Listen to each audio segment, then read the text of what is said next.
안녕하십니까. 이제 주택임대차보호법하고 상가건물임대차보호법 두 개 조문 나왔습니다. 자, 주택임대차보호법도 상가건물임대차보호법도 이제 조문을 이제 숙지를 잘 하셔야 그 조문 관련된 판례도 좀 숙지가 되죠. 또 주택임대차보호법과 상가건물임대차보호법은 제정 목적이 비슷하기 때문에 그 조문 내용도 굉장히 흡사합니다. 흡사한데 일단은 구별을 하실 수 있어야 돼요. 이건 주임법 내용이다, 이건 상임법 내용이다, 이렇게. 흡사하지만 완전히 똑같은 것도 있지만 조금 다른 것도 있고요. 다를 때 조금씩 달라요. 그러니까 그걸 명확하게 이렇게 조문을 통해서 구별을 좀 하실 생각을 해야 됩니다. 먼저 주택임대차보호법 왜 만들어졌을까? 자, 이렇게 돼 있죠. 주택임대차보호법은 건물임대차인데요. 그 건물이 주거용 건물이에요. 그죠? 건물임대차인데 그 건물이 주거용 건물입니다. 주거용 건물. 근데 민법에는 임대차에 관한 규정이 있어요. 근데 그 민법과 다른 특별한 규정을 둬서 국민의 주거 생활의 안정을 보장. 이게 주택임대차보호법의 목적이죠. 주거용이란 것은 임대차 계약 당시 실질적으로 의식주 활동이 이루어지는 공간이라고 생각하시면 되죠. 그 건물 전체가 주거용이고 그 전부 또는 일부 임대차에 대해서 주임법을 적용해 준다, 이런 뜻이죠. 두 번째, 국민의 주거 생활의 안정의 보장을 목적으로 하기 때문에 법인은, 임차인이 법인인 경우에는 원칙적으로 주임법이 적용되지 않는다, 이렇게 생각하면 됩니다. 그 다음 어떤 특례를 규정하고 있는가? 주로 대항력을 부여해 주고요. 즉 새로운 집주인에게 임대차를 주장할 수 있도록 해주고요. 그 다음에 보증금을 우선해서 주택이 경매가 될 때 보증금을 회수할 수 있도록 해주고요. 그 다음에 최단 기간을 규정함으로써 존속 기간을 일정 기간 보장해주고 있고요. 나아가 임차인에게 계약 갱신 요구권이라는 걸 신설해서 임차인이 계약을 더 살고 싶으면 요 갱신 요구권이라는 걸 행사해서 임대인이 갱신을 해줄 수밖에 없게끔 이렇게 하고 있습니다. 이런 것들이 주임법의 핵심적인 내용이 되죠. 임차권 등기명령 제도라는 것도 있고요. 이런 걸 둬가지고 주거생활의 안정을 보장할 목적으로 하는 게 주임법이다. 주임법은 어디에 적용되는가? 다시 한번 주거용 건물, 줄여서 주택이라고 하죠. 주택의 전부 또는 일부를 임대차한 경우에 적용되죠. 따라서 임차주택, 이게 이제 주거용 건물이죠. 주거용 건물의 일부가 주거 외의 목적으로 사용돼도 상관없죠. 건물 전체가 주거용이라면 일부 주거용, 일부 주거용, 일부 주거용, 일부 비주거용, 이래도 주임법이 적용이 된다, 이런 뜻입니다. 주거용 건물이기만 하면요, 그 건물이 등기가 돼 있냐, 허가받은 건물이냐, 이런 건 따지지 않습니다. 실질적으로 의식주 활동이 이루어진다면 주택임대차보호법이 적용된다, 이렇게 생각하시면 되겠죠. 자, 주택임대차보호법이 적용이 되면 제일 먼저 보호하는 게 대항력이죠. 임차권을 등기하면 대항력이 생기죠. 근데 등기 잘 안 해준단 말이죠. 그러니까 등기가 없어도 임차인이 주택을 인도받았다는 건 쉽게 말하면 열세를 받았다, 이런 뜻이죠. 그 다음에 그 주소지로 주민등록을 하면 다음날, 그러니까 이길 대항력이 생기죠. 다음날 언제부터냐? 0시부터 제3자에 대해도 임대차 효력을 주장할 수 있게 됩니다. 이때 제3자가 누구예요? 새로운 집주인 생각하시면 되죠. 또 보통 임차인은 동사무소 가서 전입신고를 하죠. 그리고 전입신고서를 공무원이 수리해서 주민등록상 주소지를 옮기겠죠. 그러니까 전입신고를 한 때 주민등록이 된 것으로 보고 그 다음날 대항력이 생긴다, 이렇게 되는 거죠. 전입신고한 때 주민등록이 된 것으로 보고 다음날 대항력이 생기도록. 자, 좀 전에 임차인이 법인인 경우에는 적용이 안 된다 그랬죠. 예외가 두 개가 있습니다. 2항, 3항. 주택도시기금으로부터 돈을 빌려와서 저소득층 무주택자에게 전세 임대주택을 지원하는 법인이라고 해서 LH공사나 SH공사 같은 경우, 토지주택공사나 서울도시공사 같은 경우, 이런 경우에 주택을 빌려가지고 이런 법인이 주택을 빌려서 입주자를 선정합니다. 무주택 서민. 그 입주자에게 다시 재임대하는 거죠.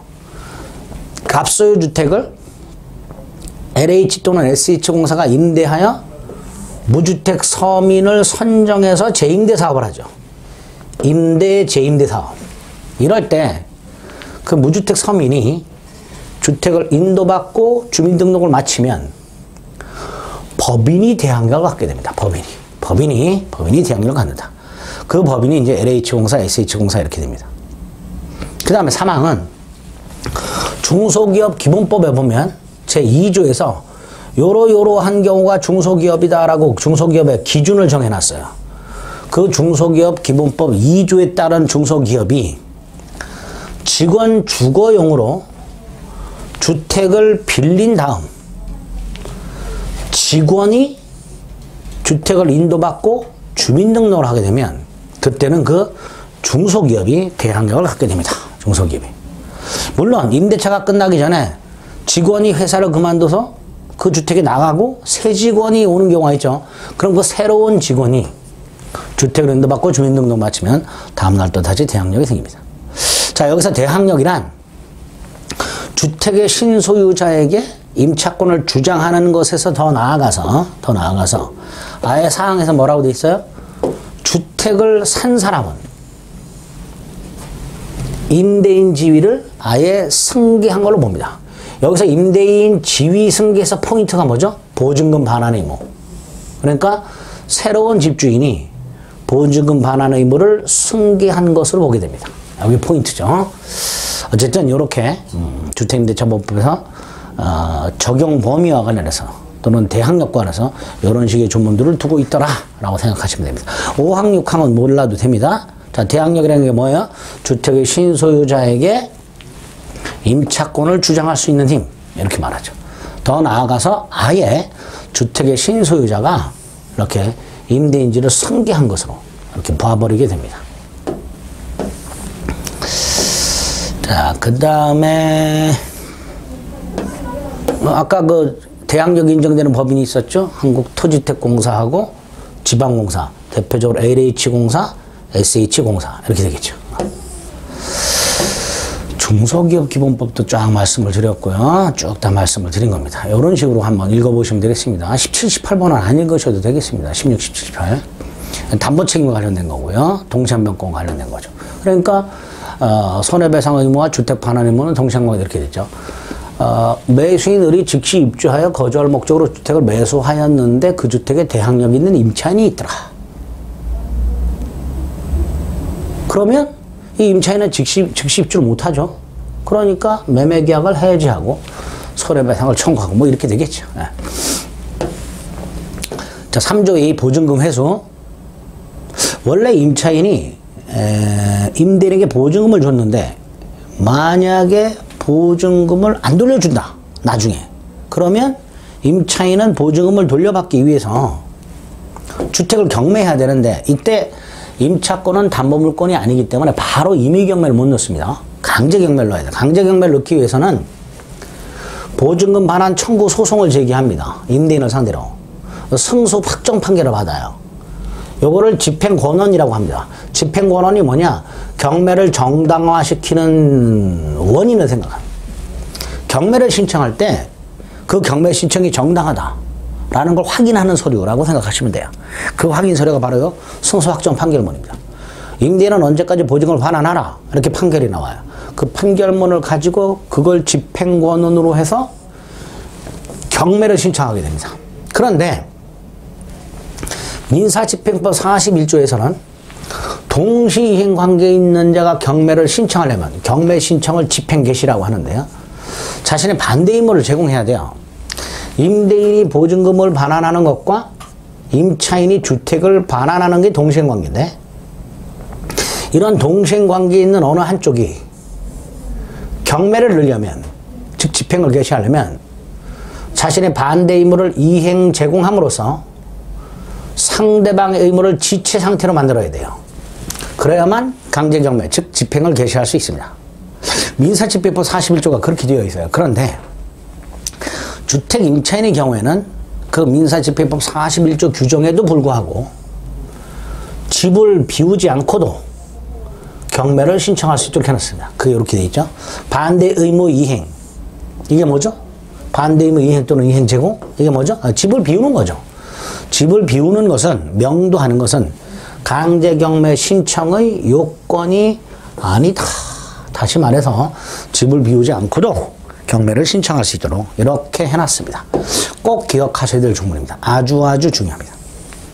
그 다음에 2항은 주택이 경매가 되면 그 경매 대가로부터 주택 임차인이 보증금을 후순위 권리자보다 우선해서 배당을 받습니다. 후순위 권리자보다. 여기서 환가대금이 경매대금을 말하죠. 자, 그러기 위해서는 대항요건, 즉 인도 플러스 주민등록과 계약서의 확정일자를 받아놔야 됩니다. 이 두 가지가 다 필요해요. 대항요건과, 즉 인도 플러스 주민등록과 확정일자까지를 받아두면 민사집행법 따른 경매 또는 공매에서, 경매는 법원이 이행하는 거고요. 공매는 한국자산관리공사가 하죠. 어쨌든 경공매 대가로부터, 대지가 경매되면 그걸 포함해서 후순위 권리자보다 보증금을 우선 변제 받게 됩니다.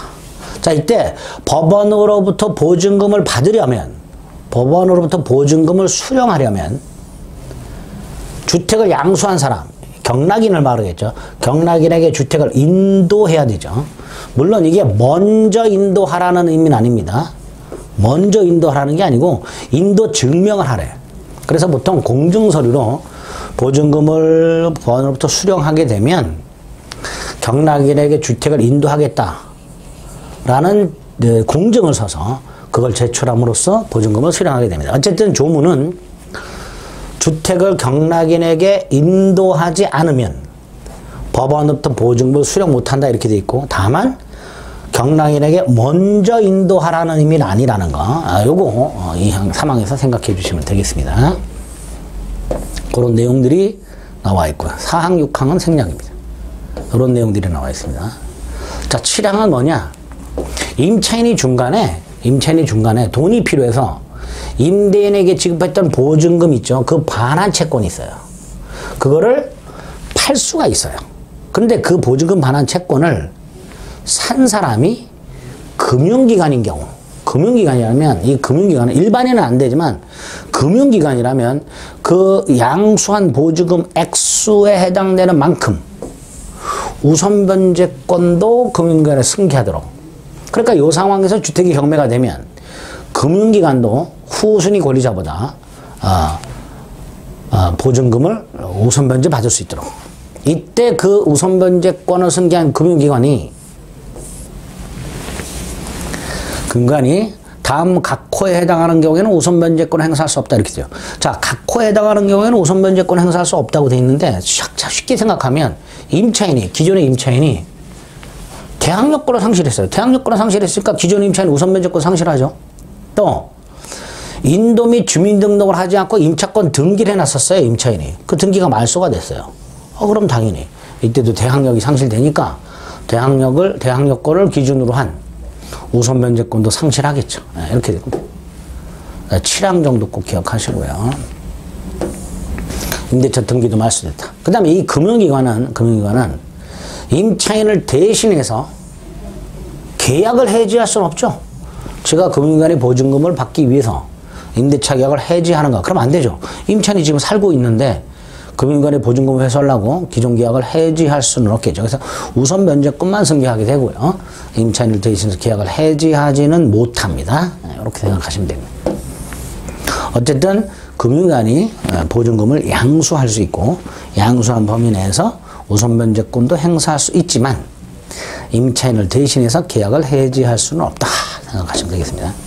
자, 3조의 3은 임차권 등기명령이라고, 임차인의 계약기간이 끝났고 다른 곳으로 이사를 가야 되는데 보증금을 못 돌려받고 있어요. 이때 다른 곳으로 이사를 가는 순간 대항력이 상실되고 우선변제권도 상실이 됩니다. 그래서 기존 주소지의 대항력과 우선변제권을 그대로 유지한 채 이사를 갈 수 있도록 하는 제도가 임차권 등기명령 제도입니다.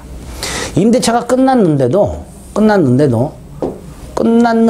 불구하고 보증금을 돌려받지 못하고 있는 임차인. 요건이에요. 임대차가 끝났는데도 보증금을 돌려받지 못하는 임차인은 임대인 주소지가 아니라 그 주택 소재지 관할 지방법원에 임차권 등기명령을 신청할 수 있도록 되어 있습니다. 요건은 꼭 기억하세요. 임대차가 끝났지만 보증금을 돌려받지 못한 임차인. 어디다가?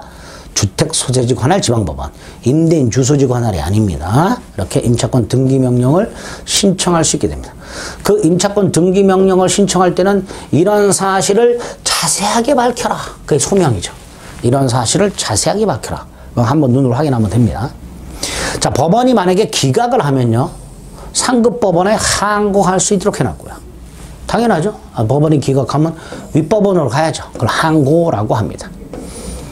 법원의 재판은 뭐 판결과 결정이 있고 그 판결에 대해서는 이렇게 불복하고 결정에 대해서는 이렇게 불복하는데 기각 결정이라고 되어 있었죠. 그러니까 항고로 불복을 하게 됩니다.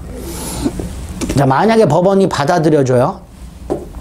법원이 임차인의 임차권 등기명령 신청을 받아주게 되면 법원이 등기소에 등기하라고 명령을 합니다. 그리고 등기소는 그걸 집행하죠. 그래서 법원의 촉탁에 의해서, 여기 임차권 등기명령 집행이 됐다라는 말은 법원이 등기소에 촉탁을 했다 이런 뜻이고요. 그 촉탁에 따라서 등기소가 등기를 했다 이런 뜻이에요. 임차권 등기명령 집행에 따라 임차권 등기를 마치면 앞에서 봤던 대항력과 우선변제권이 없던 임차인은 그걸 취득하고요. 만약에 그 전에 이미 대항력과 우선변제권이 있던 임차인은 그 기존의 대항력과 우선변제권을 그대로 유지합니다. 유지한 채 그 이후 대항력권을 상실했다라고 되어 있죠. 대항력권을 상실했다는 게 뭐예요? 전출했다 이런 뜻이에요. 전출하더라도 이미 취득한 또는 기존에 유지하고 있던 대항력과 우선변제권은 상실하지 않게 됩니다. 이게 임차권 등기명령 제도의 취지가 됩니다. 그 다음 임차권 등기명령 집행에 따른 등기가 된 주택을 새롭게 임차한 소액임차인은 일단 8조에 보면 최우선 변제권 인정이 돼요. 그런데 임차권 등기명령 집행에 따른 등기가 된 주택을 임차한 소액임차인은 최우선 변제권을 인정해주지 않고 있습니다. 최우선 변제권을 인정해주지 않는다. 자, 여기서 현재 서울 같은 경우 보증금이 1억 5천만 원 이하죠. 1억 1천만 원이 아니라 개정돼서 1억 5천만 원 이하죠. 1억 5천만 원 이하 소액임차인 중 5천만 원까지 최우선 변제를 받을 수 있도록 하고 있는데요. 그게 인정이 안 된다는 거예요. 임차권 등기명령 집행에서 임차권 등기가 된 주택을 임차한 소액임차인 최우선 변제권 인정 안 된다. 그리고 요거 1억 1천만 원을 1억 5천만 원으로 바꿔주시면 됩니다. 개정됐죠. 개정된 부분은 따로 홈페이지에 올려가지고 여러분들이 확인하실 수 있게 해드리겠습니다. 홈페이지 게시판 확인하시면 됩니다. 자, 임차권 등기명령 신청에 소요된 비용이 있겠죠. 뭐 송달료라든가 인지비용이라든가 이런 것들 임대인에게 청구할 수 있도록 되어 있죠. 그 다음에 아까 임차인으로부터 보증금 반환 채권을 전부 또는 일부를 양수한 금융기관도 임차인이 임차권 등기명령을 신청하지 않고 있다면 그 임차인을 대신해서 신청할 수 있게 되어 있습니다. 그러면 자, 금융기관 보증금 반환 채권을 양수한 금융기관은 우선변제권이 있죠. 그런데 해지는 못하죠. 반면에 임차권 등기명령은 신청할 수 있다. 이렇게 되겠죠. 비용 임대인이 부담한다는 거 기억하시고요. 자, 3조 2사 민법에 따른 주택임대차의 등기 효력이라고 해서 우리 민법 621조에는 임차권 등기를 청구할 수 있도록 되어 있죠. 만약에 주택 임차인이 임대인에게 임차권 등기를 청구해서 임대인이 오케이 해가지고 임대차 등기가 되면 이 등기는 인도 플러스 주민등록 플러스 확정일자 기능을 합니다. 주택 임차권 등기가 이런 기능을 해요. 그러니까 대항력과 우선 변제권이 인정될 수 있겠죠. 대항력과 우선 변제권이 인정될 수 있다라고 생각하시면 됩니다. 임차권 등기. 등기법 이렇게 있고요. 자, 3조요. 자, 주택이 경매가 되면 임차주택이 경매가 되면 임차권을 일단 소멸하는 게 원칙인데요. 다만 보증금이 변제되지 아니한 대항력 있는 임차권이라고 되어 있죠. 여기서 보증금이 변제되지 않았다는 건 임차인이 법원에다가 보증금을 신청 안 했어요. 보증금 우선 변제권을 행사하지 않아서 법원으로부터 보증금을 안 받았어요. 왜 안 받았냐? 경락인에게 대항할 수 있단 말이죠. 주택을 경락받은 사람에게도 임차권을 주장할 수 있다 이런 뜻입니다. 결국 요 3조에는요. 요 임차인이 최선순위. 임차인 앞에 저당권자 등이 없어요. 만약에 임차인보다 앞서서 저당권자가 있으면 주택이 경매될 때 그냥 소멸합니다. 그런데 임차인보다 앞서는 저당권이 없을 때 임차인은 주택이 경매될 때 법원에다가 배당을 요구할 수도 있고요. 이 배당을 요구하지 않고 경락인에게 임차권을 주장할 수도 있어요. 이때 두 번째, 배당을 요구하지 않고 경락인에게 주장할 수 있는 임차인. 그거 말하는 거. 배당을 요구 안 했으니까 보증금 안 받았겠죠. 그리고 경락인에게 주장할 수 있는 임차인. 이거는 소멸하지 않는다 이런 뜻입니다. 원칙과 예외를 나눠가지고 특히 예외가 어떤 경우인지를 확인하시면 되겠습니다. 대항력과 관련된 판례가 있죠. 그래서 대항력 취득 시기가 최선순위 저당권자보다 먼저라면 좀 전같이 그렇게 하면 되는 거고요. 만약에 후순위라면 배당 요구해서 다든 아니든 받고 소멸한다는 거. 이렇게 확인하시면 되겠습니다. 3조의 확정일자 부여라고 되어 있죠. 그냥 한번 읽어보시면 돼요. 확정일자는 어디서 부여하는가 뭐 그런 내용들입니다. 자, 다만 요 3항하고 4항은요. 주택임대차의 이해관계가 이미 있는 사람과 장차 임대차 계약을 체결하려는 사람은 그 주택에 우선 변제권이 있는 임차인 여부를 확인할 필요가 있죠. 그러니까 이해관계 있는 자나 계약을 체결하는 사람은 확정일자 부여기관에 정보 제공을 요청할 수 있어요. 이런 거. 확정일자 부여기관에 언제 확정일자를 부여했는지 날짜, 차임의 보증금이 얼마인지 이런 거를. 근데 기존의 임대차에 이해관계가 있는 사람은 바로 정보 제공을 요청하면 되고요. 새로 계약을 하려는 사람은 이 임대인 동의를 받아 정보 제공을 요청할 수 있도록 이렇게 되어 있습니다. 확정일자부는 1년 단위로 만들고 뭐 20년간 보존을 기준입니다. 1년 단위로 만든다는 게 지문으로 한번 나온 적이 있습니다. 또래가 출제원으로 가서 1년 단위로. 자, 이 정도 확인하시면 되겠고, 뭐 시행령 이런 게 있습니다. 자, 중요한 게 또 나왔네요. 임대차 기간. 주택 임대차 기간을 정하지 않거나 2년 미만으로 정하면, 예컨대 1년으로 정하면 2년으로 봅니다. 2년으로. 그러니까 2년을 보장해 주는 거예요. 다만 2년 미만으로 기간을 정했을 때, 1년으로 정했을 때 임차인만은 1년 유효를 주장할 수 있습니다.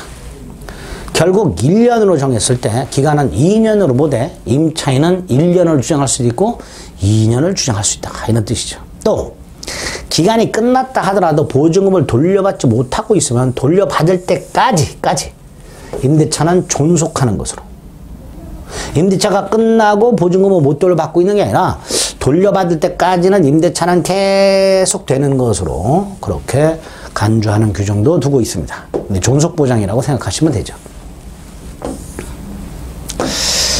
자, 6조 계약의 갱신. 자, 6조 계약의 갱신이죠. 1항은 법정갱신이죠. 임대인이 임대차가 끝나기 6개월 전부터 2개월 전 요 4달 동안 임차인에게 무슨 통지를 하지 아니한 경우, 갱신 거절이라든가 조건을 변경하지 않으면 갱신하지 않겠다든가 이런 거 통지를 하지 않은 경우, 또는 임차인이 임대차가 끝나기 2달 전까지 역시 통지하지 아니한 경우, 임대인은 6월부터 2월까지고요. 임차인은 2개월 전까지요. 이렇게 통지하지 아니한 경우에는 갱신한 것으로 보게 됩니다. 이게 법정갱신입니다. 자, 이때 조건은 전임대차와 동일하죠. 다만 기간은 2년으로 봅니다. 또 이익 이상 차임을 연체하는 등 현저한 의무 위반했을 때는 법정갱신을 적용하지 않습니다. 자, 어쨌든 제6조는 주택임대차의 법정갱신이고 법정갱신 되었을 때 그 효과, 조건이 전임대차와 똑같지만 기간은 2년으로 본다. 이렇게 기억을 일단 해두셔야 됩니다. 그 다음에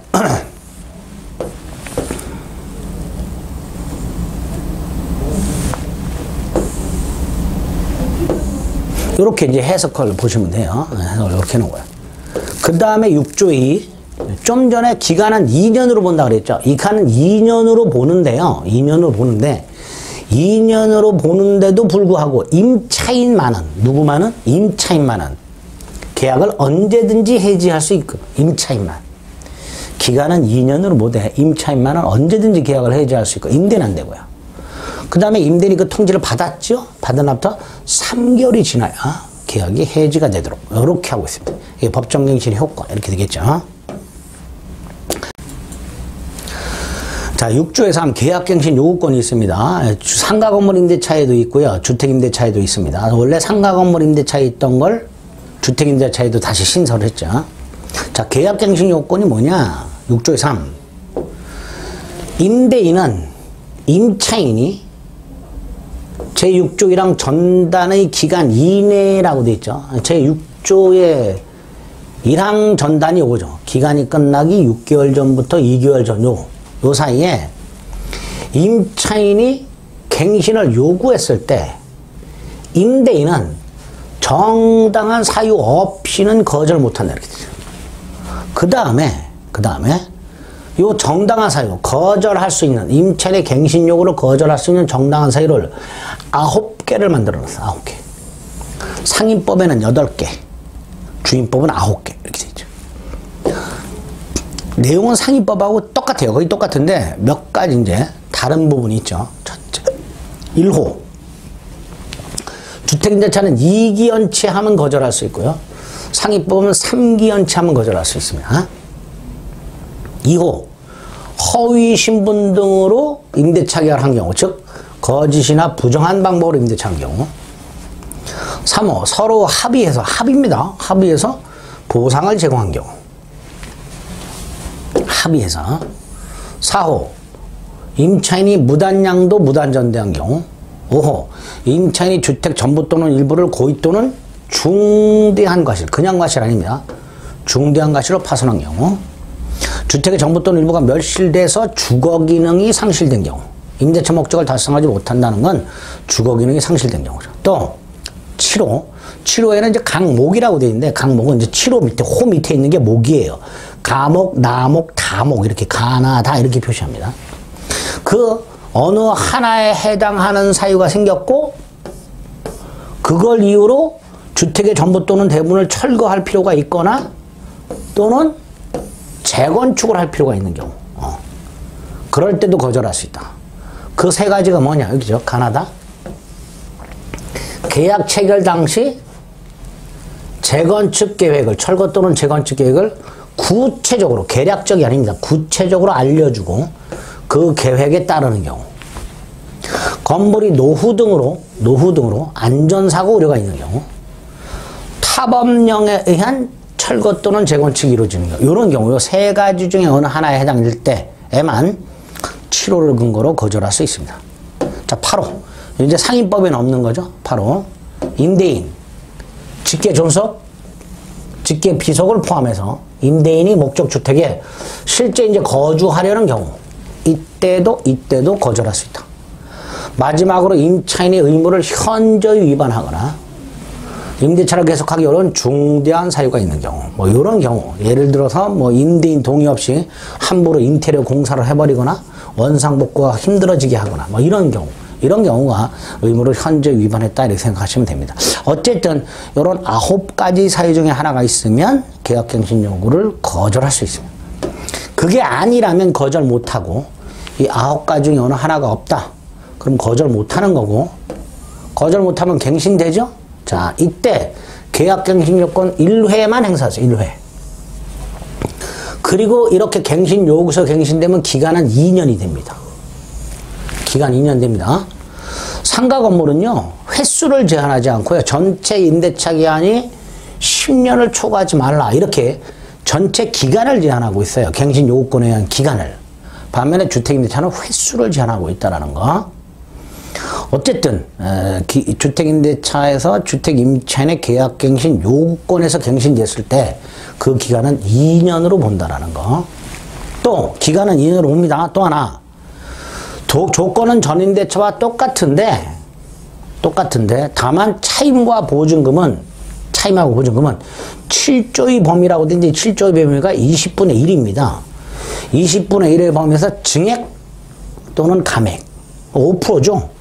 5% 범위 내에서 증액 또는 감액을 할 수 있도록 이렇게 되어 있습니다. 계약 갱신 요구권에 의하여 갱신되었을 때는 효과가 일단 전임대차와 동일 조건이 돼 두 가지. 존속기한은 2년. 그다음에 차임 및 보증금은 5% 범위 내에서 증감. 이렇게 된다는 것. 또 하나, 존속기한은 2년으로 보되 임차인만은 또다시 언제든지 해지할 수 있습니다. 임차인의 갱신 요구권에서 갱신돼서 기간이 2년으로 되지만 임차인만은 언제든지 해지할 수 있도록 이렇게 되어 있습니다. 이게 임차인의 갱신 요구권의 갱신이죠. 그 다음에 5항은 아까 8호 사유 임대인이 직접 거주하겠다라는 것을 이유로 갱신을 거절했어. 그런데 그럼에도 불구하고 갱신 요구를 거절하지 않았더라면 갱신되었을 기간, 즉 2년이 만료가 되기 전에 정당한 사유 없이 제3자에게 주택을 임대를 해버렸어. 지가 산다고, 지가 주거 한다고 내보내놓고 2년이 되기 전에 제3자에게 다시 임대를 해버렸어. 그러면 임차인은 임대인에게 손해를 배상 청구할 수 있게 됩니다. 그러니까 임대인은 갱신 거절로 인한 임차인이 입은 손해를 배상하라. 이렇게 되어 있죠. 그러니까 다른 사유 말고 8호 사유로 계약갱신을 거절해 놓고 자기가 직접 거주하다가 또는 거주하지 않고 막바로 하여튼 2년 내에 제3자에게 임대를 해버리면 임차인에게 손해를 배상하도록 하고 있습니다. 자, 이때 손해배상액. 거절 당시 당사자 간의 손해배상액에 합의가 있으면 그 액수에 의하고요. 그게 아니라면 각호라고 해서 3개가 나옵니다. 이 중에 큰 금액을 손해배상으로 하게 됩니다. 큰 금액을. 자, 그러면 손해배상 3가지 계산은 어떻게 하는가? 첫째가 갱신 거절 당시 월차임이에요. 월세죠. 만약에 월세 외에 보증금이 있으면 보증금을 월세로 전환해요. 그래서 기존의 월세와 합쳐요. 이걸 환산월차임 이렇게 불러요. 이 환산월차임의 3달분 이렇게 됩니다. 예를 들어서 갱신 거절 당시 보증금이 없이 월세만 120만 원이었다면 간단하죠. 3개월이니까 360만 원 이렇게 되죠. 만약에 월세 외에 보증금이 있어요. 그 보증금에 연 1할이니까 10%죠. 또는 한국은행 기준금리 현재 1%입니다. 거기에 2%를 더하면 3%죠. 그럼 10%와 한국은행 기준금리 더하기 2%니까 3%죠. 그 중에 낮은 거니까 뭐야? 이게 3%죠. 3%를 곱한 금액을 12개월로 나눠. 12개월로 나눠요. 그걸 월세와 합쳐. 그게 환산 월차임이 되죠. 그러니까 예를 들어서 월세가 100만 원이고 보증금이 1억이다. 그러면 이 1억에다가 낮은 거 3%를 곱합니다. 그럼 연 300만 원이 되죠. 이걸 12로 나눠버려요. 그럼 25만 원이 되죠. 그럼 기존 월세 100만 원에다가 25만 원을 합치면 125만 원이 환산 월차임이 되고요. 이 환산 월차임의 3개월 375만 원 이렇게 되겠죠. 이게 첫 번째예요. 그 다음에 임차인이 제3자에게 임대를 했죠. 그러면 그 제3자에게 임대에서 받은 환산 월차임이 있을 것이고요. 갱신 거절 당시 기존 임차인의 환산 월차임이 있겠죠. 그 차익이 있을 거예요. 그 차익이 2년분이라고 되어 있습니다. 예를 들어서 새로운 임차인의 환산 월차임이 150만 원.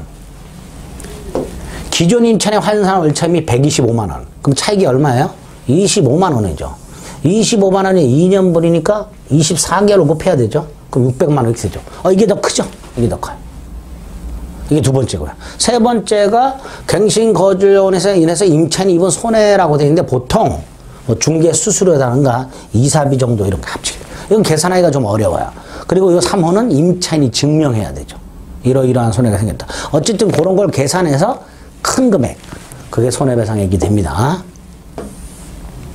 자, 7조 차임등의 청구권 있죠. 증감 청구권. 이거는 계약 당시 약정한 차임 또는 보증금이 세금 등 경제사정의 변동으로 인하여 적절하지 아니하게 되었다. 이렇게 돼 있죠. 너무 비싸지거나 너무 저렴해지거나. 집값이 폭등하면 저렴해졌을 것이고요. 집값이 폭락하면 비싸졌겠죠. 그럴 때 장래를 향하여 증액이나 감액을 청구할 수 있는 이거 일방적인 거예요.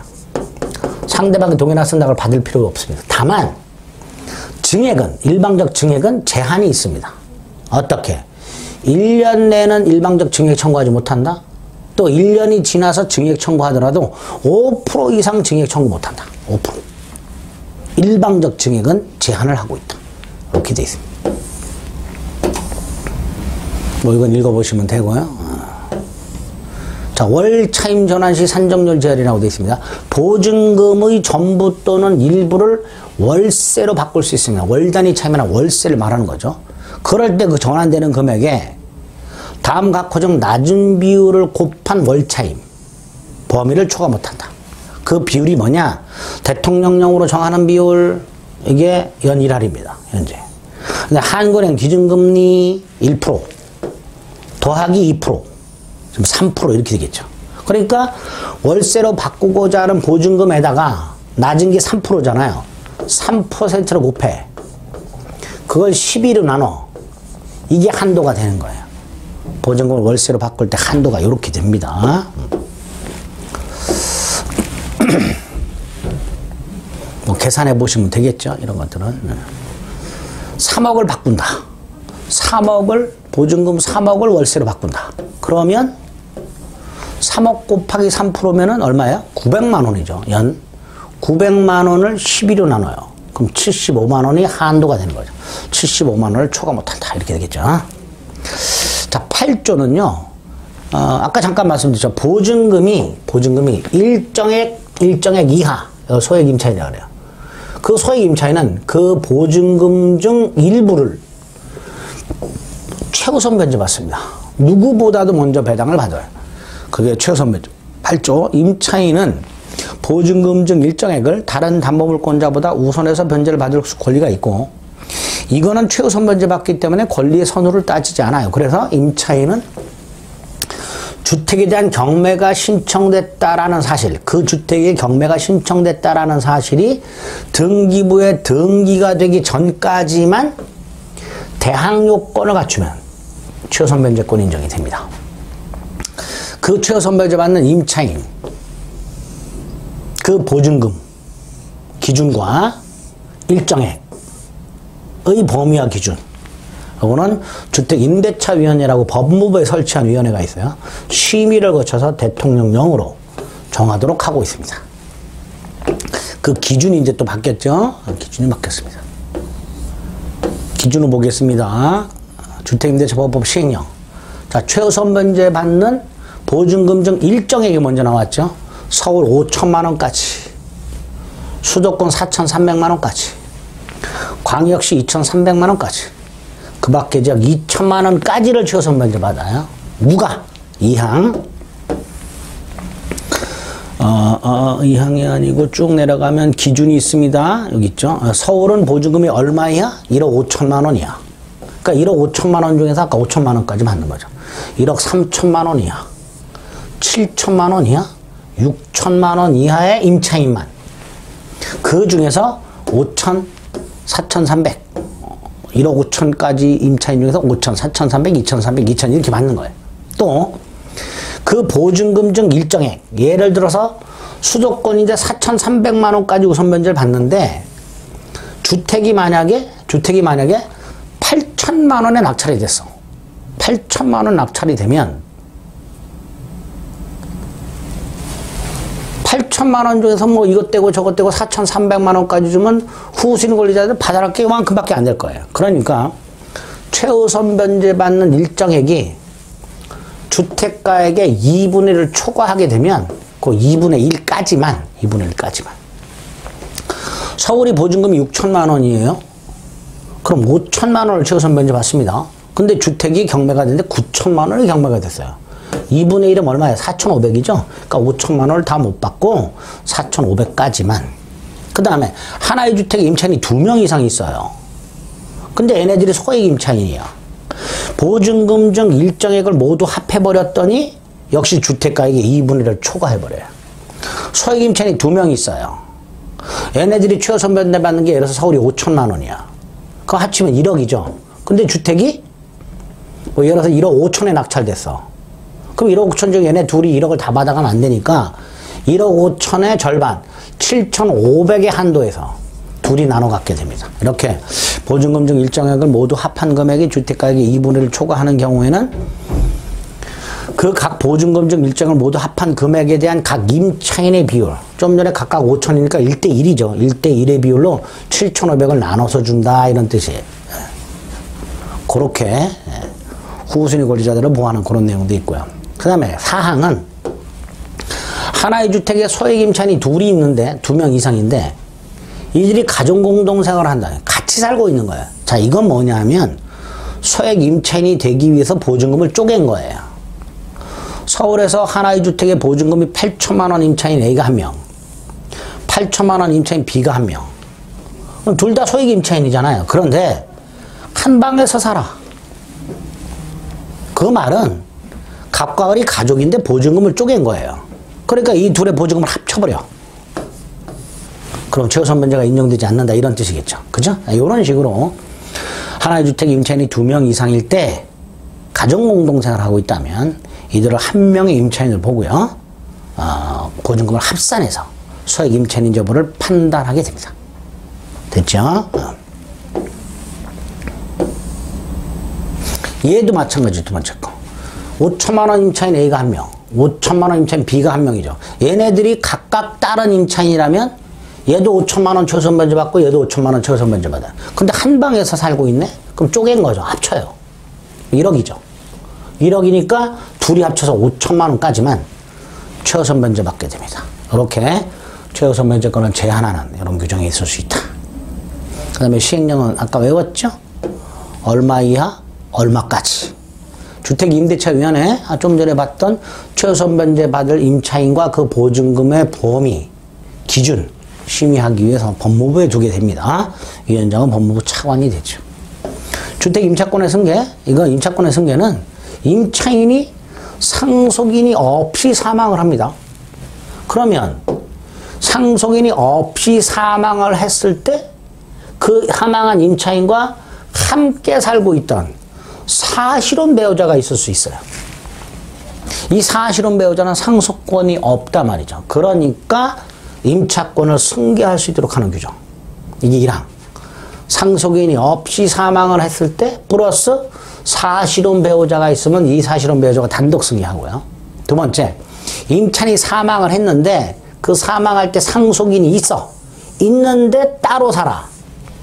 상속인이 따로 살고 있어서 이럴 때는 사실혼 배우자와 사망한 임차인의 이촌인의 친족이 공동으로 승계하도록. 그러니까 사실혼 배우자가 임차권을 승계받는 게 두 가지 경우가 있는 거죠. 1항과 2항.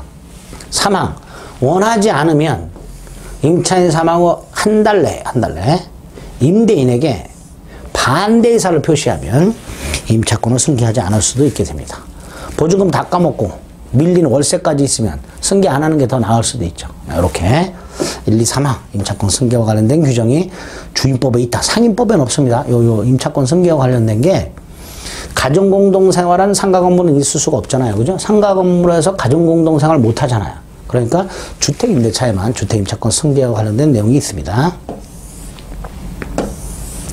그 다음에 이 주택임대차보호법은 편면적 강행 규정이죠. 따라서 주택임대차보호법에 위반한 약정 and 임차인에게 분리, 그럼 무효 임차인에게 유리, 그럼 유효 이렇게 되죠. 예를 들어서 아까 계약갱신 거절할 수 있는 게 2기 연체였었죠. 근데 이걸 3기로 바꿔요. 그럼 임차인에게 불리하지 않죠. 이럴 땐 유효 이렇게 됩니다. 자, 초과 차임 등의 반환 청구. 아까 임차인이 7조에 따른 증액비율이라고 돼 있죠. 7조에 따른 증액비율이 뭐예요? 5%. 그걸 초과해서 차임 또는 보증금을 지급했다. 또는 월차임 산정률을 초과해서 차임을 지급했다. 보증금 월세로 바꾸고자 보증금 곱하기 3% 곱하기 12분의 1을 초과해서 지급했다. 그러면 돌려달라. 반환 청구할 수 있도록 되어 있습니다. 일시 사용을 하면 이거 이제 여관 숙박 계약 같은 것들 생각하시면 되죠. 콘도 숙박이라든가 이런 것들은 아무리 그 객실이 주거용으로 사용된다 하더라도 주임법은 적용하지 않겠다 이런 뜻이죠. 자, 미등기 전세라고 돼 있죠. 미등기 전세가 뭐예요? 전세 계약은 했지만 전세권 등기는 하지 않은 거. 이게 미등기 전세예요. 이때 이 전세 계약은 전세권 등기를 하지, 주택의 등기라고 되는데 이 등기는 전세권 등기를 말하는 겁니다. 전세권 등기를 하지 않은 전세 계약을 미등기 전세라 하고요. 그건 임대차라고 봐요. 그러니까 전세금은 뭐가 되는 거예요? 보증금으로 보겠죠. 보증금으로 보겠죠. 특수한 임대차로 보게 됩니다. 주택임대차 보호법도 적용을 하겠다 이런 뜻이겠죠.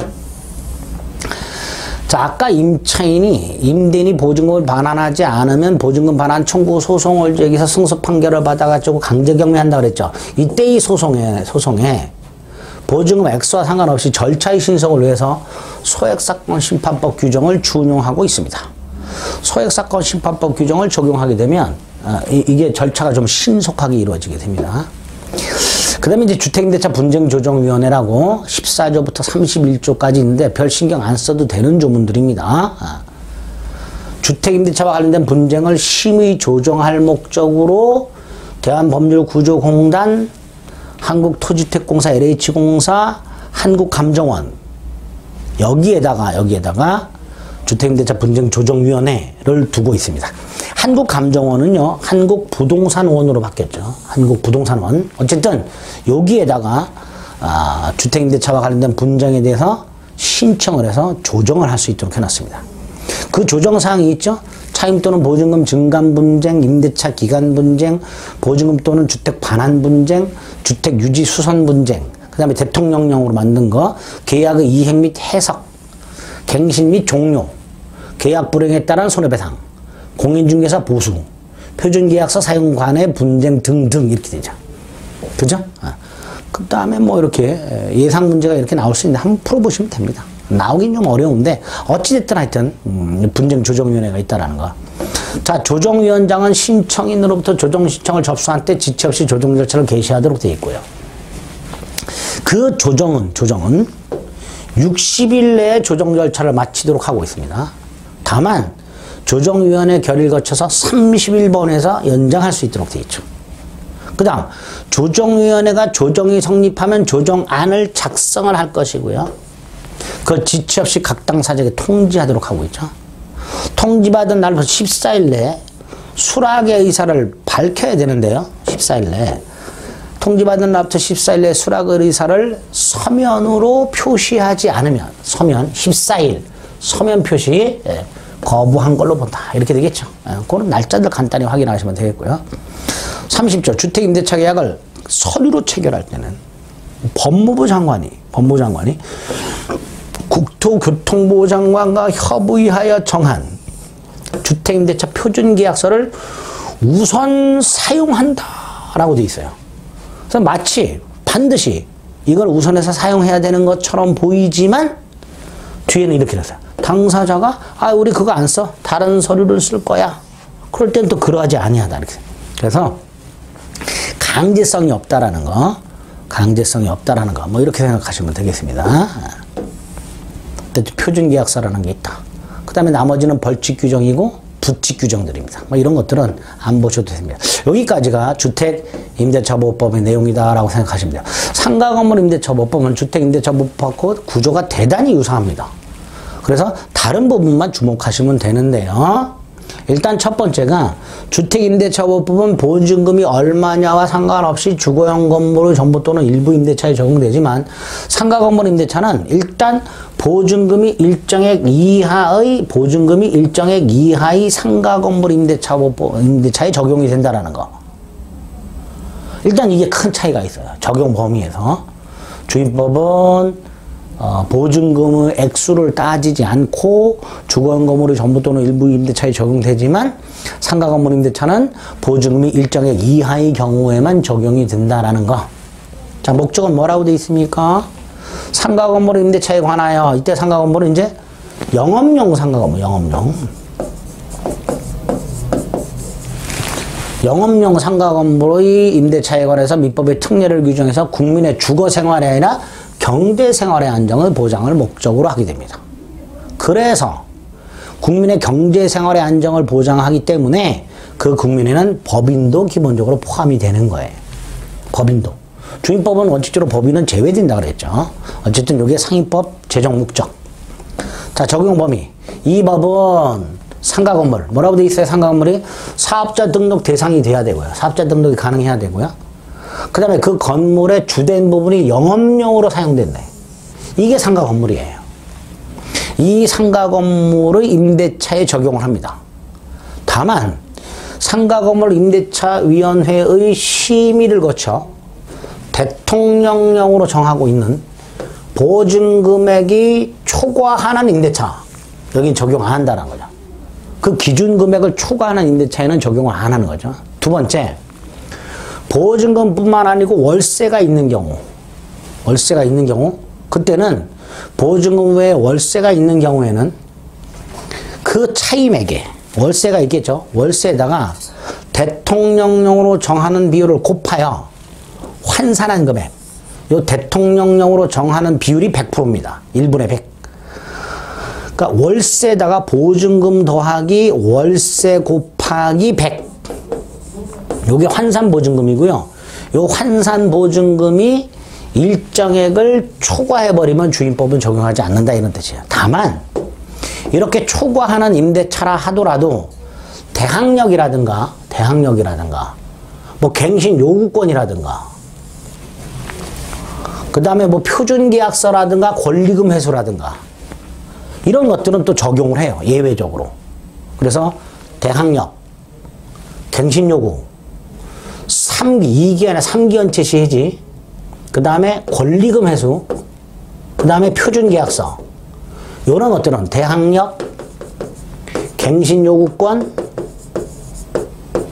그 다음에 3기연체 시해지, 권리금 회수, 표준계약서 규정은 초과임대차에도 적용을 해요.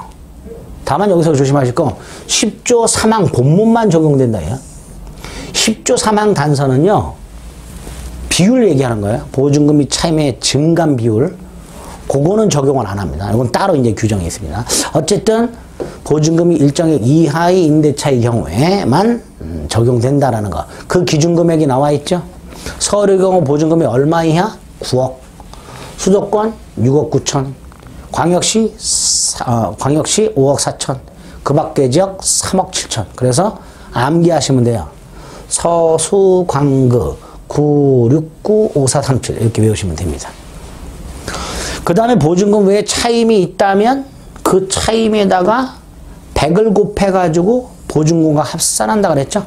그래서 상위법 적용 여부를 판단하게 됩니다. 예를 들어서 서울의 보증금이 2억이고 월세가 450이라고 돼 있죠. 자, 이거는 개정되기 전이죠. 서울의 보증금이 4억이고 월세가 5억이라고 해야 되겠군요. 서울의 보증금이 5억이고 월세가 450이라면 환산보증금이 9억 5천이 되니까 상위법은 적용되지 않고 민법상 임대차가 적용이 됩니다. 이걸 이제 숫자를 좀 바꿔주시면 됩니다. 서울의 보증금이 5억이고 월세가 450이라면 5억 더하기 450 곱하기 100이니까 합이 9억 5천이 되고요. 아까 서울의 경우에 9억 이하여야 된다 그랬으니까 환산보증이 9억 5천이므로 상위법은 적용되지 않고 민법상 임대차가 적용되는데 다만 이 경우에도 인도 및 사업자 등록을 하면 대항력이 인정되고요. 계약 갱신 요구권 행사할 수 있는데 사망 본문까지만 적용된다는 거. 이거 조금 이따 확인할 거고요. 그 다음에 권리금 회수 인정되고 3기 연체 시, 2기가 아니라 3기 연체 시 해지할 수 있고 표준 계약서 작성 등을 적용하게 됩니다. 그러니까 초과 임대차의 경우에도 예외적으로 이런 것들은 적용해 준다는 거. 그러니까 우선 변제권이라든가 존속기간 보장이라든가 이런 건 적용이 안 되는 거죠. 그죠? 초과 임대차에 어떤 게 적용이 되는가 꼭 확인하셔야 됩니다. 이렇게. 이렇게. 자, 상임법 3조 대항력이라고 돼 있죠. 주택임대차는 건물을 인도받고 주민등록해야 되죠. 근데 상임법은 인도받고 사업자 등록을 신청하면 되죠. 세무서 가서. 그럼 다음날 대항력이 생기고요. 이 항은 똑같죠. 대항력의 뜻. 상가 건물의 양수인은 임대인지를 승계한 걸로 보다. 이 포인트가 뭐죠? 보증금 반환 의무를 승계한 걸로 보게 되지요. 이렇게 확인하시면 되겠습니다. 사업자 등록 신청입니다. 사업자 등록을 신청하면 다음날 대항력이 생깁니다. 사업자 등록 지금 교부가 아닙니다. 그리고 다음날 영시입니다. 영시. 자, 확정일자 부여 및 임대차 정보 제공 똑같죠. 상가 건물 소지지 관할서장이 확정일자는 부여하게 되고요. 그 관할서장은 확정일자부를 작성하고요. 그 다음에 상가 건물에 이해관계 있는 자 또는 새롭게 임대차 계약을 체결하는 자는 그 관할 세무서장에게 정보 제공을 요청할 수 있는데 기존에 이해관계가 있는 사람은 임대인 동의 받을 필요가 없지만 새로 임대차 계약을 체결하려는 사람은 임대인 동의를 받아서 정보 제공을 요청할 수 있도록 이렇게 되어 있죠. 주임법하고 비슷하지요. 뭐 이런 내용들이 있습니다. 이런 거 정보 제공할 수 있다. 정보 제공 요청할 수 있다. 뭐 읽어보시면 됩니다. 큰 의미 없는 조문들입니다. 자, 5조 보증금에서 자 주임법하고 거의 똑같지요. 상가 건물도 임차인이 보증금을 못 돌려받으면 확정 판결을 받아가지고 그걸 집행권으로 해서 강제경매를 신청한다. 강제경매 신청이 집행개시다. 이럴 때 상가 건물을 명도하지 않아도 된다. 상가 건물을 명도하는 것은 집행개시 요건이 아니다. 이렇게 되죠. 자, 이 항은 우선 변제권이죠. 대항 요건과 확정일자를 갖춘 임차인은 경매 또는 공매 대가로부터 그 자신의 보증금을 우선 변제 받을 권리가 있고요. 똑같죠? 임차인이 경락인에게 건물을 인도하지 않으면 법원부터 보증금을 수령하지 못한다. 여기서 인도는 다시 한번 먼저 인도하라는 의미는 아니라는 거. 그 다음에 똑같죠? 7항도 보증금 반환 채권을 양수한 금융기관은 우선 변제권 승계한다 말이죠. 그죠? 그리고 그 금융기관은 해지는 못한다 말이지. 임차인을 대신해서 해지는 못한다. 임차권 등기명령도 똑같죠. 임대차가 끝났지만 보증금을 돌려받지 못한 임차인이 건물 소재지 관할 지방법원에 임차권 등기명령을 신청할 수 있고 나머지 똑같아요. 또. 기각결정에 항고할 수 있고 임차권 등기명령 집행에 따라서 등기가 됐다. 우선 변제권과 대항력을 취득하거나 기존 걸 유지한 채 전출이래요. 사업자 등록을 옮기더라도 다른 곳으로 사업자 등록을 옮기거나 또는 폐업을 하더라도 폐업 신고를 하더라도 이미 취득한 대항력과 우선 변제권을 상실하지는 않는다. 이렇게 되죠. 또 임차권 등기명령 집행에 따른 임차권 등기를 마친 건물을 임차한 소액 임차인 역시 최우선 변제권 인정되지 않고 비용은 임대인에게 청구하게 되고 보증금 반환 채권을 양수한 금융기관은 임차권 등기명령을 대신 신청할 수 있고 그렇게 되죠. 7조도 마찬가지죠. 민법 621조에 따라서 임차인이 임대인에게 등기를 청구해서 임대인이 오케이해서 등기를 하게 되면 그 임차권 등기는 인도 및 사업자 등록 및 확정일자 기능을 하게 됩니다. 그렇게 확인하시면 되겠고요.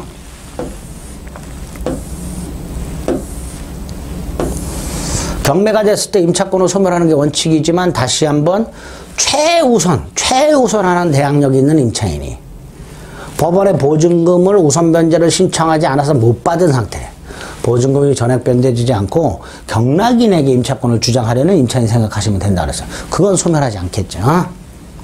자, 거의 주택임대차하고 내용이 똑같은 것들을 보고 있습니다. 자, 기간 조금 다르죠? 기간을 정하지 않거나 1년 미만으로 정했다, 1년으로 본다. 그러니까 1년 보장이에요, 1년 보장. 또 1년 미만으로 정했다, 예컨대 6개월로 정했다, 그래도 1년으로 본다. 다만 임차인만은 6개월이 유효하다라고 주장할 수 있다. 임차인만. 또 보증금을 돌려받을 때까지는 임대차는 존속하는 것으로 보겠죠. 이게 이제 상가 건물의 임대차 기간이 됩니다. 자, 이제 10조 계약 갱신 요구가 나왔네요. 주임법하고 똑같죠? 똑같은데 조금 다른 게 기간이죠. 임차인이 기간이 끝나기 6개월 전부터, 주임법은 2개월이었죠. 상위법은 1개월. 요 사이에 갱신을 요구할 때 임대인은 정당한 사유가 있어야 거절할 수 있습니다. 정당한 사유 없이는 거절하지 못합니다. 그 정당한 사유가 주임법은 9개, 상위법은 8개. 그 중에서 주임법과 다른 거 3기 연체죠. 주임법은 2기. 그 다음에 2번 부정한 방법, 임대차. 3호 서로 합의해서 보상 제공. 4호 무단양도 무단전대. 5호 고의 또는 중대한 과실로 파손. 6호 전부 또는 일부가 멸실. 7호 목적 건물의 전부 또는 대부분의 철거 또는 재건축. 그런데 가나다 셋 중에 하나. 똑같아요. 주임법하고 내용이 똑같습니다. 계약 당시 철거 또는 재건축 계획을 구체적으로 고지. 노후 등으로 안전사고 우려. 타법령에 의한 철거 또는 재건축. 현조 위반 중대한 사유. 똑같습니다. 주임법과. 그래서 다른 거 1호하고 주임법에는 8호가 따로 있었죠. 요거는 주임법에서는 9호고요. 8호가 따로 있었죠. 임대인이 직접 거주. 상위법은 거주 목적이 아니니까 그건 빠져 있는 거죠. 어쨌든 이렇게 계약갱신 요건이 있다라는 거. 그 다음에 주임법은 1회에 한해서만 행사할 수 있지만 상위법은 전체 임대차 기간, 최초 임대차 기간을 포함해서 전체가 10년을 넘어버리면 갱신 요구는 더 이상 못합니다. 더 이상 갱신 요구는 못하고, 요럴 때는 이제 합의갱신이나 법정갱신만 가능합니다. 법정갱신에만 가능하고, 요건 이제 더 이상 계약갱신 요건에서는 갱신이 불가합니다. 10년을 초과해버리면. 그렇게 확인하시면 되겠고요. 당연히 10년 초과하지 않는 범위 내라는 것은 갱신 요구권에만 적용되는 거고, 합의갱신하거나 법정갱신할 때는 10년 초과해도 상관없습니다. 없습니다. 자, 근데 갱신 요구권에서 갱신됐어요. 전임대차와 동일 조건입니다. 기간도 똑같아요. 다만 차임이 보증금은 100분의 5 범위에서 증액 또는 감액할 수 있습니다. 그런데 요거를 아까 봤던 초과임대차는 적용 안 한다는 거죠. 초과임대차의 경우에 예를 들어서 서울 환산보증금이 9억 5천. 이 초과임대차의 경우에도 이 갱신요건 3항 본문까지만 적용되죠. 이건 적용이 안 돼요. 초과임대차는. 그럼 초과임대차는 차임이 보증금은 어떻게 되는가? 별도의 규정이 있습니다. 10조의 2 이따 확인할 거예요. 자, 어쨌든 갱신 요건에서 갱신됐을 때 전임대차와 동일 조건이다. 기간도 동일하다. 차임이 보증금만은 100분의 5 범위 내에서 증감할 수 있는데 요거는 초과임대차에는 적용이 안 된다. 환산보증금 일정액을 초과하는 임대차의 경우에는 3항 본문까지는 적용이 되지만 3항 단서 다만 여긴 적용이 안 되니까 따로 규정이 있더라. 자, 임대인이, 그 다음에 요거는 이제 법정갱신이죠. 1항부터 3항까지가 갱신 요구권이고요. 4항이 법정갱신입니다. 1항의 기간이라고 되니까 6월부터 1월까지 사이죠. 임대인이 통지를 하지 않았어요. 갱신 거절 통지 같은 걸 안 했어요. 그러면 법정갱신 됩니다. 전임대차와 동일 조건입니다. 보증금 및 차임도 동일합니다. 기간만 1년입니다. 그러니까 갱신 요구권에서 갱신되었을 때의 효과하고요. 법정갱신 효과가 좀 다르죠. 상가 건물의 경우에는. 네. 어쨌든 사항은 법정갱신입니다. 존속기한은 1년으로 봅니다. 보증금은 똑같고요. 차임이 보증금은 똑같고요. 그래서 계약갱신 요구권에 의한 갱신의 요건 및 효과와 반드시 구별하셔야 됩니다.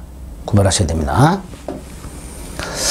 자, 계약 기간은 1년으로 본다 그랬죠. 1년으로 보지만 또다시 임차인만은 언제든지 해지를 할 수 있고요. 3개월이 지나야 해지가 됩니다. 법정갱신의 경우 기간은 1년으로 봅니다. 1년으로 보되 그 다음에 임차인만은 언제든지, 임대는 안 되고요. 임차인만은 해지할 수 있다. 이런 거 확인하십니다. 3개월이 지나면 해지가 된다. 자, 10조의 계약갱신 특례라고 아까 보증금이 일정액을 초과하는 임대차, 초과 임대차. 예를 들어 서울 9억 5천 보증금이, 환산 보증금이.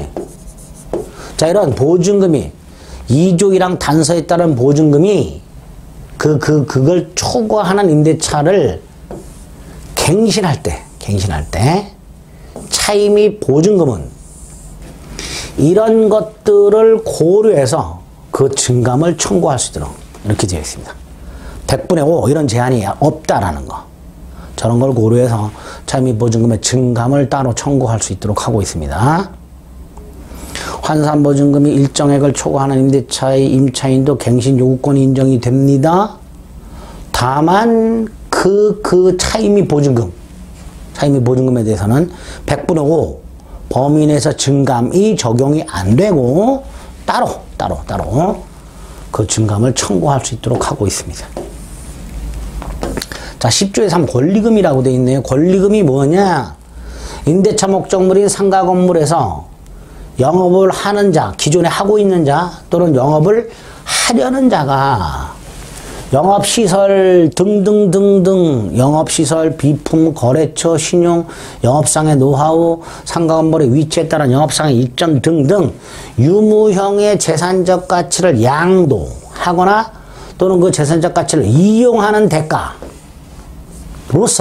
양도 대가 또는 이용 대가로서 임대인, 임차인에게 이거 외에 지급하는 금전 등의 대가. 누가?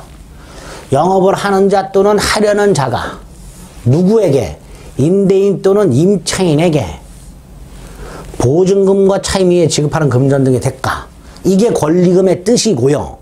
두 번째, 권리금 계약은 뭐냐? 권리금 계약은 새로 임차인이 되려는 사람이 기존 임차인에게 이거 위에 거 이거 권리금 요런 걸 지급하기로 하는 계약.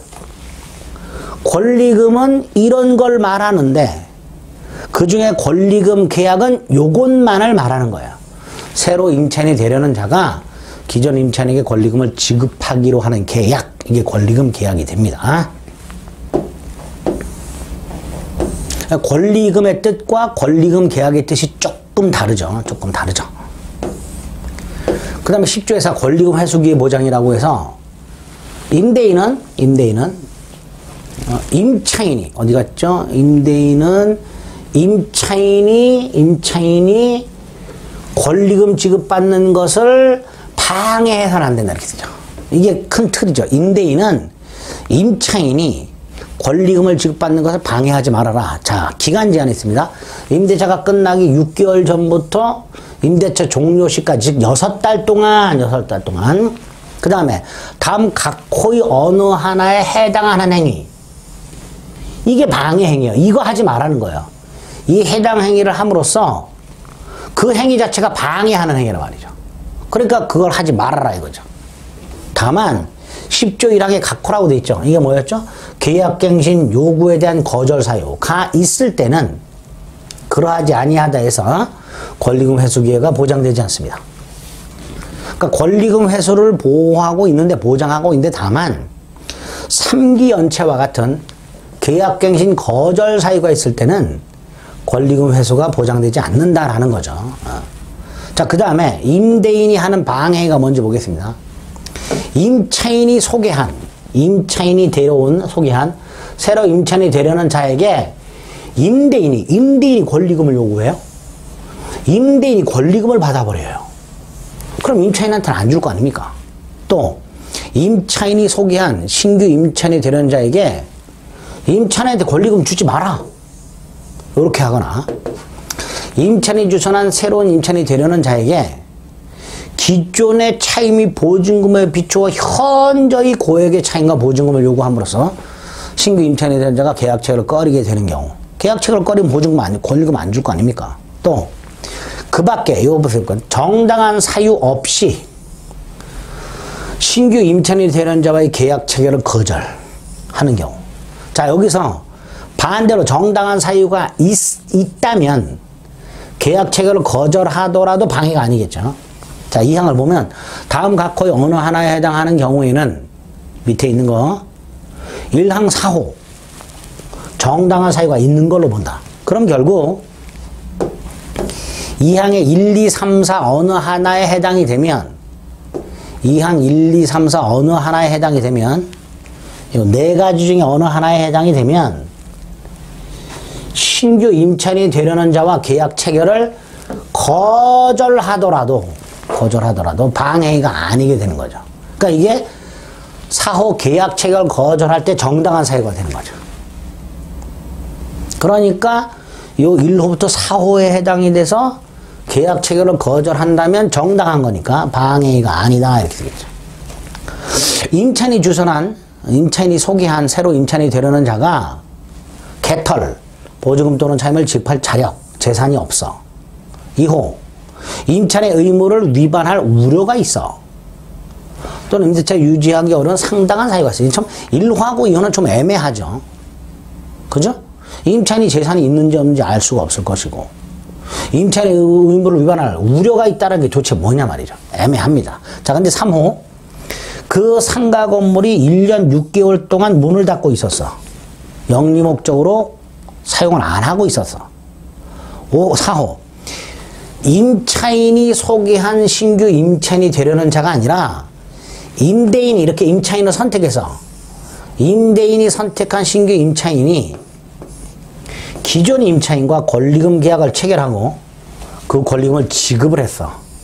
그러면 임차인이 소개한 신규 임차인이 되려는 자와 기존 임대인이 계약 체결을 거절하더라도 이미 임대인이 선택한 신규 임차인으로부터 권리금을 받았으니까 방해가 아니게 되는 겁니다. 이런 식으로 조문이 되어 있어요. 권리금 회수 관련된 조문을 정확하게 숙지하실 필요가 있습니다.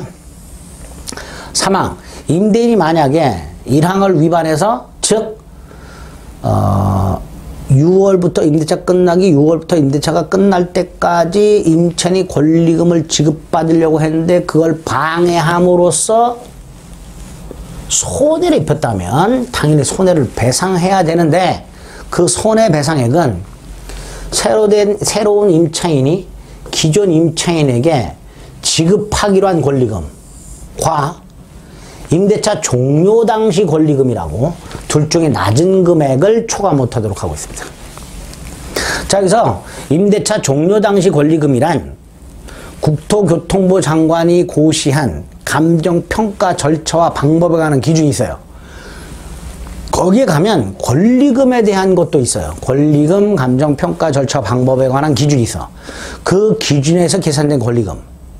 그러니까 신규 임차인에게 주려고 했던 권리금과 이렇게 계산한 권리금 중 낮은 걸 초과 못하도록 하고 있습니다. 그리고 이 손해배상 청구권은 임대차가 종료한 날로부터 3년 내 행사하지 않으면 시효가 완성돼서 소멸하는 것으로. 여기서 이제 시효는 이제 소멸시효를 말하겠죠. 임대차가 종료한 날부터 3년. 방해가 있은 날부터 3년 아닙니다. 임대차가 종료한 날부터 3년이고요. 이렇게도 시험 문제가 나온 적이 있죠. 가로 열고 몇 년 내라고 해서 3년 이렇게 답으로 나온 적이 있죠. 5항. 임차인은 임대인에게 임차인이 소개한 신규 임차인이 되려는 자의 보증금 및 차임을 지급할 자력 또는 의무를 이행할 의사 및 능력에 관해서 자신이 알고 있는 정보. 예를 들어서 임차인이 임대인한테 저 새로 임차인 되려는 사람 돈 많다. 또는 파산 선고 진행 중이다. 뭐 이런 알고 있는 사실이 있다면 그걸 이제 제공하도록 하고 있지요. 이렇게. 권리금 회수 관련된 조문이 상가건물에는 따로 있다라는 거.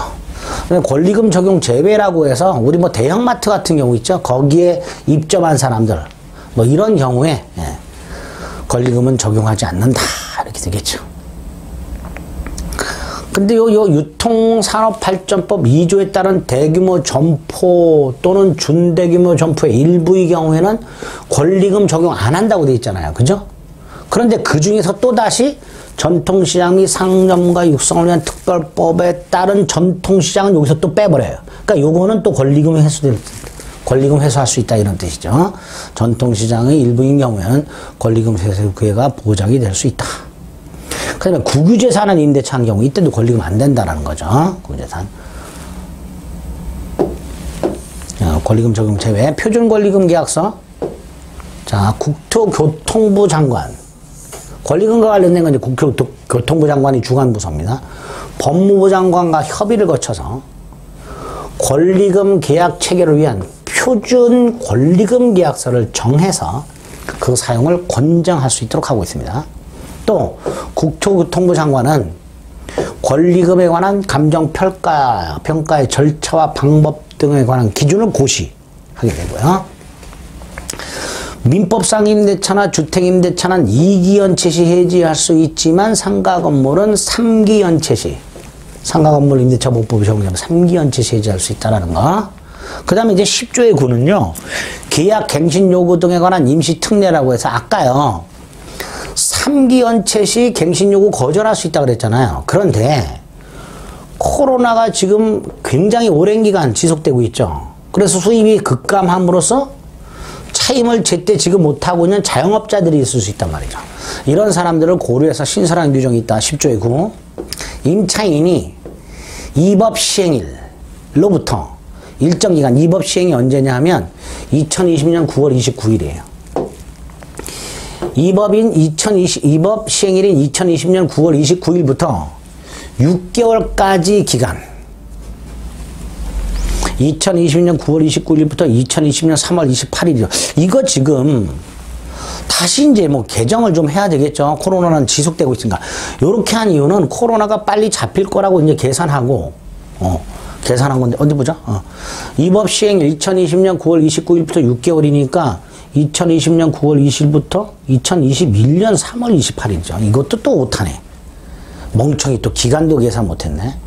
2020년 9월 29일부터 6개월이니까 10월, 11월, 12월, 1월, 2월, 3월 28일, 2021년 3월 28일까지 사이에 연체를 한 것은 3기 연체에 포함 안 시켰다는 거죠. 그런데 지금 2021년 3월 28일 이후에도 코로나가 계속되고 있기 때문에 이것도 이제 개정이 될 것 같은데 아직까지는 이렇게 되어 있습니다. 자, 그럼 다시 한번 임차인이 이법 시행일부터 2020년 9월 29일부터 6개월, 2021년 3월 28일까지 기간 동안에 연체를 한 게 있을 때 그거는 3기 연체로 안 본다는 거, 포함 안 시킨다는 거죠. 포함 안 시킨다. 물론 그 연체 차임은 계속 청구할 수 있는 거죠. 그러니까 임대인의 권리는 영향을 안 받는 거죠. 연체는 연체니까. 어쨌든 계약갱신 요구에서 말하고 있는 3기, 권리금 회수와 관련된 3기, 계약을 해지할 수 있는 3기 등 3기를 적용하는 경우, 갱신 요구 거절할 수 있는 3기, 그 다음에 권리금 회수 보장 안 되는 3기, 계약 해지할 수 있는 3기, 요 3기에 포함을 안 시키겠다 이런 뜻입니다. 자, 11조 차임 등의 증감 청구권, 이것도 주임법에 있었죠. 경제사정의 변동으로 차임 및 보증금이 상당하지 않게 되면, 너무 비싸지거나 너무 저렴해지면 당사자는 장래, 미래에 차임 및 보증금에 대한 일방적 증액 또는 감액을 청구할 수 있죠. 단 증액의 경우에는, 일반적 증액 청구의 경우에는 100분의 5, 그 기준을 초과하지 못하도록, 또 증액 후 1년 내는 일방적으로 재증액 청구를 못하도록. 그 다음에 3, 이것도 새로 넣은 거죠. 코로나 때문에. 감염병의 예방 및 관리에 관한 법률에 따른 제1급 감염병에 의한 경제사정의 변동으로 차임 등이 감액이 된 후에, 임대인이 감액이 된 후에 임차인이 감액을 청구했단 말이에요. 이렇게 1급 감염병 등에 의한 경제사정의 변동으로. 그런데 이게 이제 어느 정도 좀 수습이 됐어, 코로나가.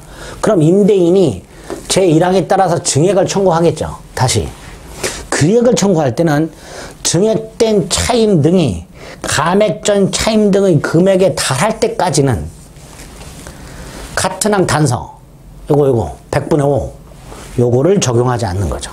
예를 들어서 기존 차임 및 보증금을 뭐 20% 이상 감액을 했다. 나중에 코로나가 물러나고 난 다음에 임대인이 다이렉트로 20% 증액을 청구할 수 있다는 거죠. 기존 감액 전 차임 등에 달할 때까지는 100분의 5 범위 내에서 일방적 증액 요거를 적용하지 않겠다 이런 뜻이죠. 거기 3항이 따로 있게 됩니다. 하여튼 코로나가 여기저기 영향을 미치고 있습니다. 빨리 끝나야 되는데. 자, 월차임 전환 시 산정률 제한. 보증금의 전부 또는 일부를 월세로 바꾸는 경우 둘 중에 하나 낮은 걸 곱해야 되죠. 연 1할 2푼. 대통령이 정하는 비율은 연 1할 2푼이에요. 즉 12%예요. 한국은행이 공시한 기준금리가 1%죠. 곱하기 배수 4.5배. 이렇게 되죠. 그래서 대통령령이 정하는 비율 연 1할 1푼과 한국은행 공시가 이게 이제 1%로 바뀌었죠. 1% 곱하기 4.5니까 4.5%죠. 1% 곱하기 4.5니까 4.5% 이렇게 되겠죠. 연 1할 2푼 12% 하고요. 4.5% 하고 이게 더 낫죠. 이거 곱하라 이런 뜻이죠. 0.5를 1%로 바꾸고요. 2.25를 4.5로 바꾸면 되죠. 이렇게 개정된 부분들이 지금 반영이 조금 안 돼 있습니다. 좀 짜증이 확 나네요. 이렇게 좀 밑에 중간중간 수정했던 부분들은 따로 정리해가지고 게시판에 올려놓도록 하겠습니다. 그 다음에 13조의 2항은 뭐냐 하면 임대인 동의를 받고 상가 건물을 전대차한 경우 임대인 동의받은 상가 건물 전대차의 경우 전차인은 임차인이 갱신 요건을 행사하지 않고 있으면 그 임차인을 대신해서 임대인에게 갱신 요건 행사 이렇게 되는 거예요. 전대인데 얘가 의리갑에 대한 갱신 요건을 대신 행사하는 거야. 자기를 갱신해 달라는 게 아니고 의리갑에게 갱신 요구해서 갱신이 되어야 자기도 갱신할 거 아닙니까? 그런데 의리갑에게 갱신 요건을 행사하지 않고 있으면 얘는 의뢰 갱신 요건을 대신 행사하여 요걸 갱신하게 할 수 있고 그 다음에 자기도 이제 갱신하게끔 그렇게 적법 전차인 상가 건물 적법 전차인은 임차인의 갱신 요건을 대위 행사할 수 있도록 하고 있습니다. 그렇게 대위 행사 규정까지 있더라. 그 다음에 이제 보증금 중 일정의 보호, 소액 임차인이 있죠. 주택임대차하고 똑같이 보증금이 일정액 이하인 경우 그중 일부를 가장 먼저 배당받게 돼 있죠. 당연히 그러려면 대항 요건만 갖추면 되죠. 언제? 건물에 대한 경매 신청 등기 전까지. 나머지는 다 똑같고요. 기준만 조심하시면 돼요. 최우선 변제 받는 기준. 여기 환산 보증금입니다. 기준이 서울 6,500만 원 이하. 얼마 안 되죠. 수도권 5,500만 원 이하. 광역시 3,800만 원 이하. 그 밖의 지역 3,000만 원 이하의 임차인 중에서 환산 보증금입니다. 기준이. 얼마까지? 2,200까지, 1,900까지, 1,300까지, 1,000까지를 받게 됩니다. 그 받는 금액이 건물가액의 2분의 1을 초과하게 되면 2분의 1까지만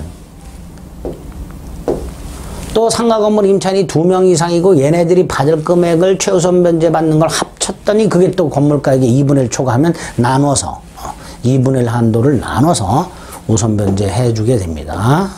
상인법과 똑같은데 하나가 빠져 있죠?